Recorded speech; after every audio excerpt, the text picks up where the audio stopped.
اچھا، بعض لوگ یہ سوال کرتے ہیں کہ مرزا صاحب تو ہر بات بحوالہ کرتے ہیں، یہ بخاری کا حوالہ، یہ مسلم کا حوالہ، یہ ترمذی کا حوالہ، یہ فلاں حدیث، یہ فلاں حدیث، تو پھر اختلاف کیا ہے؟ دیکھیں، نقطہ اختلاف یہ ہے کہ مقصود حوالہ جات پیش کرنا نہیں ہوتا یا نمبر بتلانے نہیں ہوتے، مقصد یہ کہ قرآن و حدیث کا صحیح مفہوم جو تھا وہ آپ نے امت مسلمہ تک پہنچایا یا نہیں پہنچایا، یہ مقصد ہے۔ اب صحیح مفہوم آیا کسی نے پہنچایا یا نہیں پہنچایا؟ صحابہ سے لے کر آج تک جتنے بھی اصلی علمی کتابی تھے، نام نہاد نہیں، اصلی علمی کتابی، انہوں نے قرآن و حدیث کا صحیح مفہوم اور صحیح معنی امت مسلمہ تک پہنچا دیا۔ قرآن اور حدیث سے یہ عقائد نکلتے ہیں، قرآن و حدیث سے یہ مسائل نکلتے ہیں، قرآن و حدیث سے یہ باتیں کرنی جائز ہیں، یہ باتیں کرنی ناجائز ہیں، ان باتوں سے منع کر دیا گیا، یہ باتیں بیان کرنی ہیں۔ یا آپ کہیں نا جی کہ یہ قرآن و حدیث آج آیا ہے اور اس سے پہلے کسی کو اس کے بارے میں پتہ نہیں تھا، تو اس لیے مرزا صاحب جو قرآن و حدیث کی خدمت کر رہے ہیں، جو مفاہیم اور تراجم اور جو معنی امت مسلمہ تک پہنچا رہے ہیں، تو یہ آج سے پہلے کسی نے نہیں پہنچائے، تو لہٰذا یہ دین اسلام کی صحیح خدمت کر رہے ہیں، یہ صرف انتشار پیدا کر رہے ہیں بس۔ ہم دیکھیں گے کہ سلف صالحین نے قرآن و حدیث سے یہ معنی مراد لیا یا نہیں لیا، قرآن و حدیث کے مطالب یہ بیان کیے یا نہیں کیے۔ دیکھیں، ایک سمپل مثال سے میں آپ کو یہ بات سمجھاتا ہوں۔ ایک لفظ اس کو زیادہ کر دیں تو معنی بدل جاتا ہے، ایک لفظ اس کو کم کر دیں تو معنی بدل جاتا ہے۔ مرزا صاحب نے بعینی ہی یہ کام کیا ہے، اپنی مرضی کی بریکٹیں لگائیں، ان میں اپنی مرضی کے لقمے ڈالے، عبارت کا مفہوم کچھ بنتا تھا اس کو کچھ سے کچھ بنا دیا۔ ایک لفظ زیادہ کر دینے سے یا ایک لفظ کم کر دینے سے عبارت کا معنی تبدیل ہو جاتا ہے، انداز کے بدلنے سے معنی تبدیل ہو جاتا ہے۔ تو مرزا صاحب اپنے ذہن کے اندر ایک کنسیپٹ بٹھاتے ہیں کہ یہ میرا کنسیپٹ ہے، یہ میرا نقطہ نظر ہے، پھر اس نقطہ نظر کے ارد گرد آپ ان کو جتنی عبارتیں ملتی ہیں، چاہے وہ کسی محدث کا ایک آدھ قول ہو یا ان کے مطلب کی ایک آدھ حدیث ہو یا ان کے مطلب کا کوئی ایک آدھ معنی ہو، اس کو لے کر وہ بیان کرتے ہیں تاکہ ان کے اپنے ذہن کے اندر جو عقیدہ یا نظریہ ہے اس کی عکاسی ہو۔ میں کہتی ہوں میں تو کتابوں سے بیان کر رہا ہوں، آپ ان کو جا کر پکڑیں، تو اس کے مد مقابل جو باقی چیزیں آپ ان کو بیان کیوں نہیں کرتے تاکہ پتہ چلے۔ تو اصلی علمی کتابی، نام نہاد نہیں، اصلی علمی کتابی لوگوں نے جو قرآن و حدیث کے مفاہیم اور ان سے جو معنی اور عقائد اور نظریات اور ان سے جو مسائل نکال کے امت مسلمہ تک رکھے، اگر ان کے مطابق کوئی چلے گا تو وہ اہل سنت والجماعت کے مسلک پر ہے، نہیں چلے گا تو گویا کہ وہ گمراہ ہے۔ میں ایک مثال سمجھا رہا تھا، دیکھیں ایک لفظ زیادہ کرنے سے معنی بدل جاتا ہے۔ اب یہ مرزا صاحب نے ایک پمفلٹ لکھا ہے، رافضیت، ناصبیت اور یزیدیت کا تحقیقی جائزہ۔ اس میں انہوں نے سیدنا علی جمل اور سفین میں حق پر تھے، ایک ہیڈنگ دی ہے۔ آپ پہلے اہل سنت والجماعت کا مسلک سمجھ لیں۔ اہل سنت والجماعت کا مسلک یہ ہے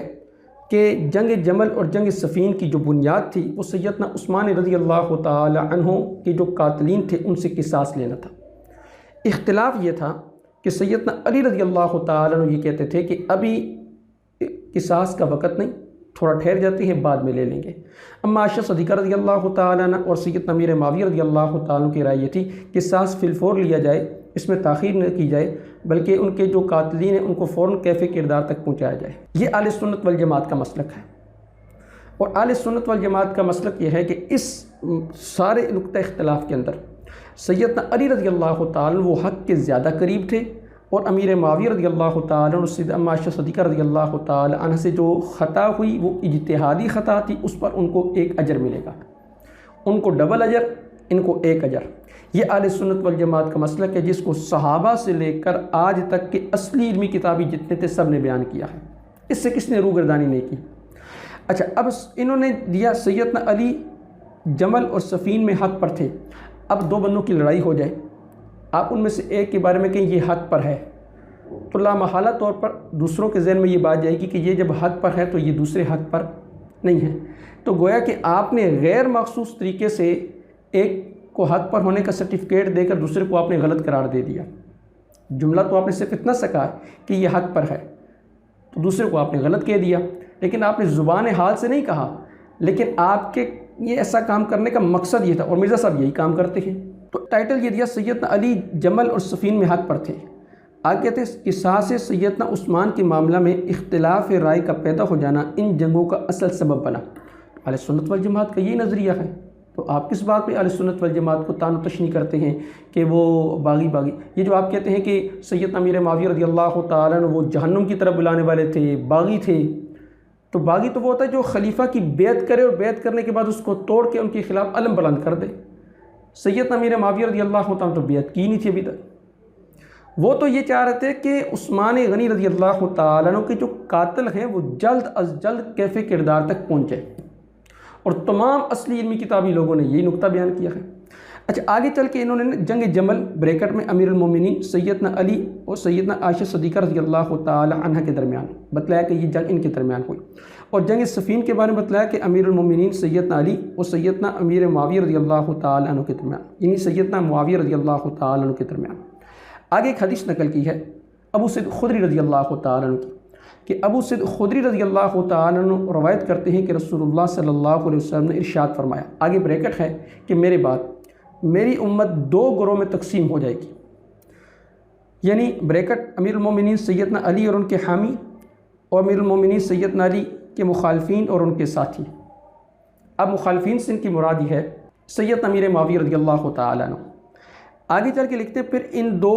مسلمانوں کے گروہ کے اندر سے ایک تیسرا بریکٹ میں تیسرا فرقہ الگ ہو جائے گا، یعنی خوارج بریکٹ میں ہے، اور اس الگ ہو جانے والے فرقے سے مسلمانوں کا بریکٹ میں یہ وہ گروہ قتال کرے گا جو حق کے زیادہ قریب ترین ہوگا۔ اب اس میں سے اگر ایک لفظ حذف کر دیا جائے تو معنی کچھ سے کچھ بن جاتا ہے۔ اوپر بریکٹ یہ دی کہ سیدنا علی جمل اور صفین میں حق پر تھے، حدیث میں آتا ہے کہ حق کے زیادہ قریب ترین تھے۔ اب واردات مرزا صاحب نے یہ ڈالی ہے کہ سید علی رضی اللہ تعالیٰ عنہ کو حق پر قرار دے کر گویا کہ امیر معاویہ رضی اللہ تعالیٰ عنہ کو یہ ثابت کرنا چاہتے ہیں وہ حق پر نہیں تھے، جبکہ حدیث کے الفاظ کچھ تھے۔ اس کی ایک مثال دے کر میں آپ کو بات سمجھاتا ہوں۔ دو دوست وہ دریا کے کنارے چلے گئے، زید اور بکر۔ اب زید وہ بھی دریا کے کنارے پہ ہے اور بکر وہ بھی دریا کے کنارے پر ہے۔ اگر آپ کو کوئی شخص یہ کہے کہ زید وہ دریا کے کنارے پر ہے تو آپ کے ذہن میں یہ ہوگا کہ زید تو دریا کے کنارے پر، اس کا مطلب بکر دریا کے کنارے پر نہیں ہے۔ لیکن اگر آپ اس کو ایک لفظ کے اضافے کے ساتھ یہ کہہ دیں کہ زید دریا کے زیادہ قریب ہے، تو اب آپ سمجھ جائیں گے کہ زید اور بکر دریا پر تو گئے ہیں، لیکن زید دریا کے زیادہ قریب ہے اور بکر اس سے تھوڑا سا دور ہے۔ اب نبی اکرم صلی اللہ علیہ وسلم نے فرمایا کہ مسلمانوں کا وہ گروہ قتال کرے گا، یعنی دو مسلمانوں کے گروہ میں سے خوارج سے وہ گروہ قتال کرے گا جو حق کے زیادہ قریب ترین ہوگا۔ تو اس کا مفہوم مخالف یہ بنتا ہے کہ دونوں گروہ حق پر تھے، امیر معاویہ رضی اللہ تعالیٰ عنہ بھی اور سیدنا علی رضی اللہ تعالیٰ عنہ بھی، لیکن یہ گروہ سیدنا علی رضی اللہ تعالیٰ عنہ کا حق کے زیادہ قریب ترین تھا۔ اس حدیث کے مطابق اگر ہیڈنگ دے دیتے تو مرزا صاحب کا ذہن کا جو کنسیپٹ تھا وہ سارا ختم ہو جاتا۔ اگر یہ ہیڈنگ دیتے نا سیدنا علی رضی اللہ تعالیٰ عنہ جنگ جمل اور صفین میں حق کے زیادہ قریب ترین تھے، تو وہ جو لوگوں کے ذہن میں بات بٹھانی تھی نا کہ یہ حق پر تھے اور وہ حق پر نہیں تھے، تو وہ ختم ہو جاتی۔ تو اس لیے ڈنڈی یہ مار کر ایک لفظ ختم کر دیا جو حدیث میں تو تھا لیکن ہیڈنگ میں نہیں دیا۔ تو اصل میں طریقہ واردات مرزا صاحب کا یہ ہوتا ہے کہ ایک لفظ کا اضافہ کر دیتے ہیں، ایک لفظ وہ کم کر دیتے ہیں تاکہ ان کی مرضی کا جو مفہوم ہے وہ لوگوں کے ذہن کے اندر چلا جائے۔ تو اب اہل سنت والجماعت کا بھی یہی مسلک ہے۔ اہل سنت والجماعت بھی یہ کہتے ہیں کہ سیدنا علی رضی اللہ تعالیٰ عنہ حق کے زیادہ قریب ترین تھے اور امیر معاویہ رضی اللہ تعالیٰ عنہ حق پر تھے، لیکن اجتہادی خطا تھی، ایک اجر ان کو ملے گا اور 2 اجر ان کو ملے گا۔ تو اس حدیث کے مطابق 2459 مسلم کی اس حدیث کے مطابق اہل سنت والجماعت کا مسلک ہے، نہ کہ مرزا علی صاحب کا۔